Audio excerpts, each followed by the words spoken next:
आम्ही 2005 नंतर ते अगदी 2017 पर्यंतच्या सगळ्या निवडणूक तिकडच्या आम्ही अटेंड केलेल्या आहे। जिल्हा प्रमुख म्हणून, संपर्क प्रमुख म्हणून काम केलेलं आहे।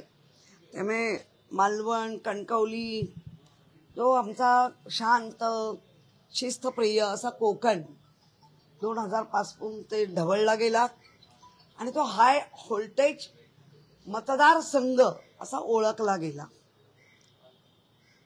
आता काल जे घडलं तुम्ही पाहिलं, मीही पाहिलं।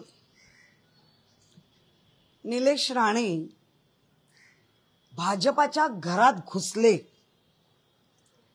भाजपाच्या कार्यकर्त्याची बोलती बंद केली। उघड उघड भाजप पैसे वाटतो हे शिंदे गटाचे निलेश राणे यांनी दाखवून दिलं। पोलिसांना घेऊन आले आणि जो हाय व्होल्टेज ड्रामा तो कुठल्या तरी एका नागरिक भाजपाचे पदाधिकारी असलेले यांच्या घरात पाहायला मिळाला।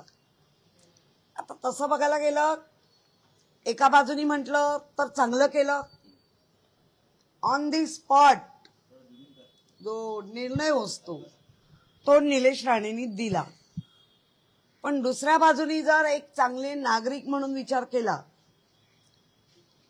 तर ज्या पद्धतीने ते घरात गेले, घरातल्या लोकांनी कुठेही विरोध केला नाही, चांगल्या परिचयाच्या असल्यामुळे, पण त्या पदाधिकाऱ्याची मात्र पुऱ्या जिल्ह्यात फुलटून नाचक्की करून टाकली।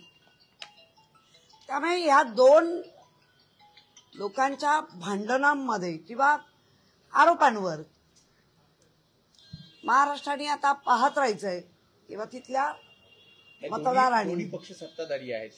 थांबा बोलते मी, पुढे बोलत होतो ती, आणि सत्ताधारी असून एकमेकांची वस्त्र काढणं हा व्होल्टेज ड्रामा चालू आहे।